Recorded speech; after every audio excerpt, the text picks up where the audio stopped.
केवट ने कहा रघुराई से उतराई न लूंगा हे भगवन।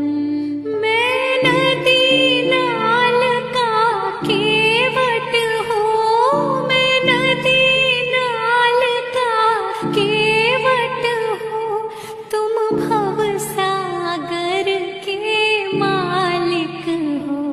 मैं यहाँ वहाँ